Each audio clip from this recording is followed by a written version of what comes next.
poin Anda karena biasa yang namanya ITB itu strike langsung ke pokok permasalahan. Pertama-tama yang saya hormati Pak Ali dari Jenderal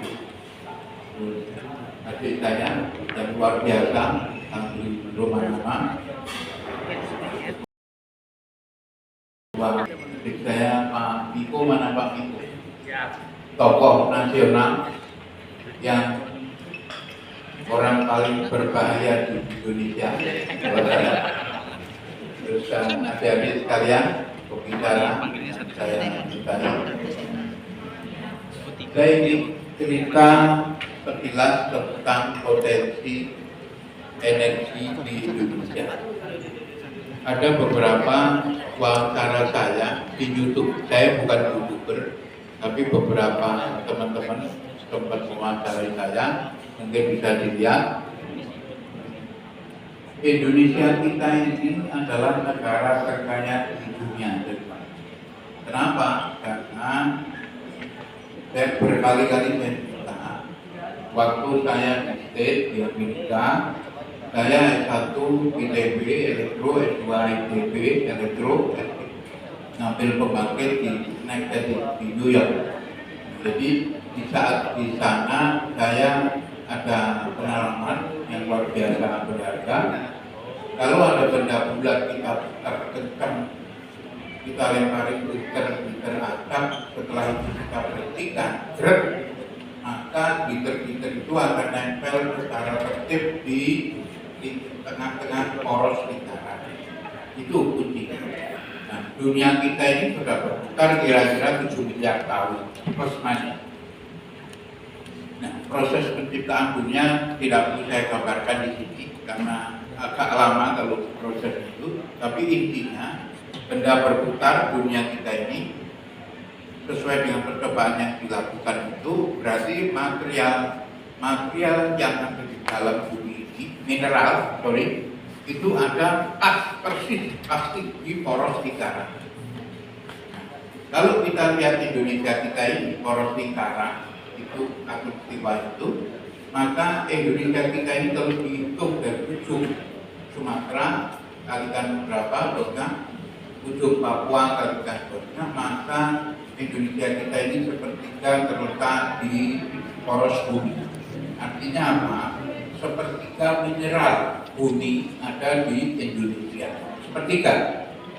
Apa itu mineral? Kalau kita belajar di SMA ada tabel periodik, baca aja tabel periodik kimia. Itu mineral bumi ini sepertiga ada di Indonesia. Kalau kita bicara tentang mineral bumi, itu sepertiga dunianya ada di sini. Saya kasih contoh waktu saya ke Maluku, Ambon bersama adik saya Santri. Waktu itu memberikan kuliah umum di Universitas Murah. Saya bilang ke mereka, Ambon ini provinsi terkaya di dunia. Kenapa? Saya saat itu dengan gubernur, Kapoldanya Notaria Latif, beberapa tokoh, rektor Universitas Murah, itu di seberang di Blok Masela itu di sebelah timur barat itu ditemukan satu tambang gas minyak dan gas itu diekspor lepas pantai yang besarnya kira-kira estimasinya itu kalau dikumpulkan seluruh jazirah Arab itu masih kalah dengan jumlah yang ada di Maluku Ambon itu tadi. Jadi ini luar biasa. Nah, belum lagi kita bicara masalah emas di Ambon, Gunung Botak itu isinya juga emas luar biasa. Belum lagi kita bicara ikan, kalau kita bicara apa? Kita karena di sini bicara energi, kita bicara energi. Indonesia kita ini kasar banget, jadi gak pantas kalau kasar, maaf ngomong, kalau orang itu masih beli gas, bukan hanya langka. Kita beli pun nggak pantas, mestinya rakyat dapat gratis, mestinya rakyat itu dapat gratis kasih. Seperti di mana? Seperti di China waktu ampal itu. Saya cerita sedikit. Waktu itu saya debat di Pertamina dengan teman-teman ITB saya di sana. Kebetulan saya wakil ketua Dewan Pembina di Ikatan ITB. Cina itu bisa maju karena apa? Karena berapa puluh tahun, 20 tahun yang lalu dia jadi Perdana Menterinya. Setelah itu bicara dia intip kota-kota tertentu. Mungkin lebih baik kita dengan cara sesama, karena ini menurut saya juga agak penting untuk motivasi kita yang masih pegang HP, maaf, tolong yang masih bicara juga kalau bisa didengar.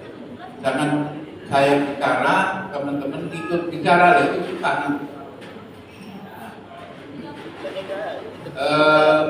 Gas di Cina ini, saya kasih contoh, dan itu bisa berlaku di Indonesia. Cina itu nitip, jadi provinsi Guangzhou, provinsi ini dititik, terus di situ dia buat smelter.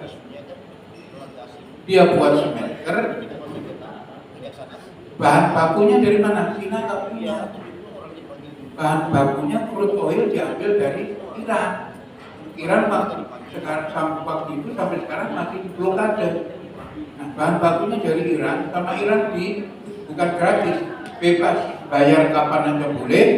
Terus setelah itu bayar dengan sistem nanti dikembalikan saham juga boleh.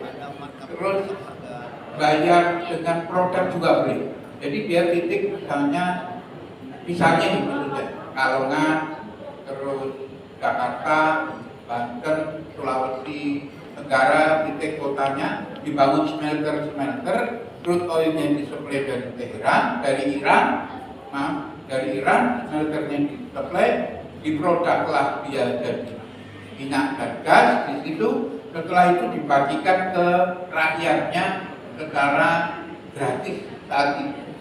Jadi industri itu betul. Kalau listrik gratis, energi gratis, ya sudah nggak ada pengeluaran. Makanya tidak ada satupun di dunia manapun yang bisa menyaingi harga jual dari China. Karena apa? Minyak dan gasnya gratis. Sandri tahu itu. Saya sering cerita dengan Sandri, dengan Pak Ketua. Ya Pak Ketua, nah, biar perhatian. Nah, jadi Indonesia kita bisa nggak bisa? Kita buat smelter kecil-kecil, bahkan organisasi yang ada di China itu menawarkan kepada saya, Mas Eka, itu smelter kecil-kecil yang di 17 kota di China itu nganggur.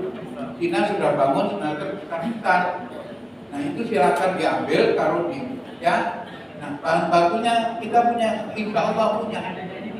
Dengan kekayaan alam yang kita punya bisa. Sehingga apa? Sehingga harga gas, harga minyak, harga yang kita perlukan energi jadi murah banget. Makanya tidak mungkin Indonesia kita ini langka melon, langka gas. Itu sudah anomali benar. Kalau bahasa Jawanya jangan keterlaluan lah kira-kira. Bisa langkai. Rakyat harusnya dihabiskan menurut Jawa, tapi malah gratis. Dibuat gratis, kenapa?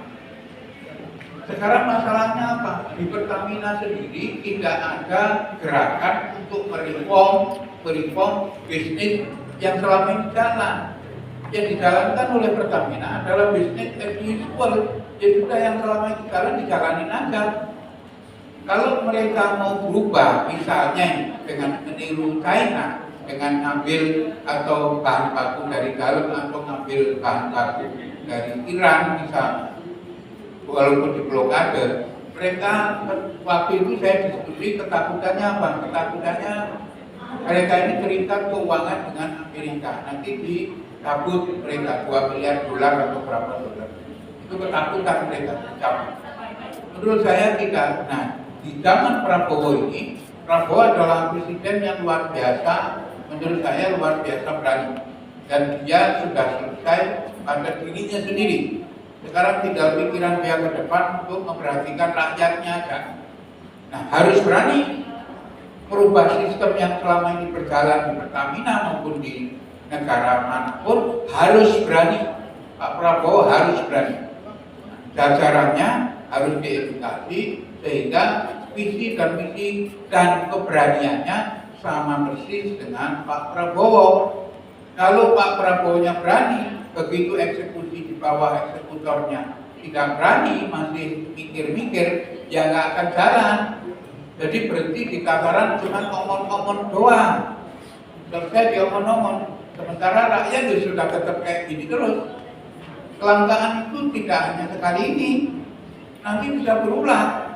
Begitu ada masalah sedikit, masalah energi, masalah subsidi dan lain sebagainya, dihitung-hitung lagi oleh orang keuangan sehingga subsidi dicabut, akhirnya nanti langka lagi, rakyat lagi yang kena. Tidak akan berubah kalau tidak ada perubahan kebijakan.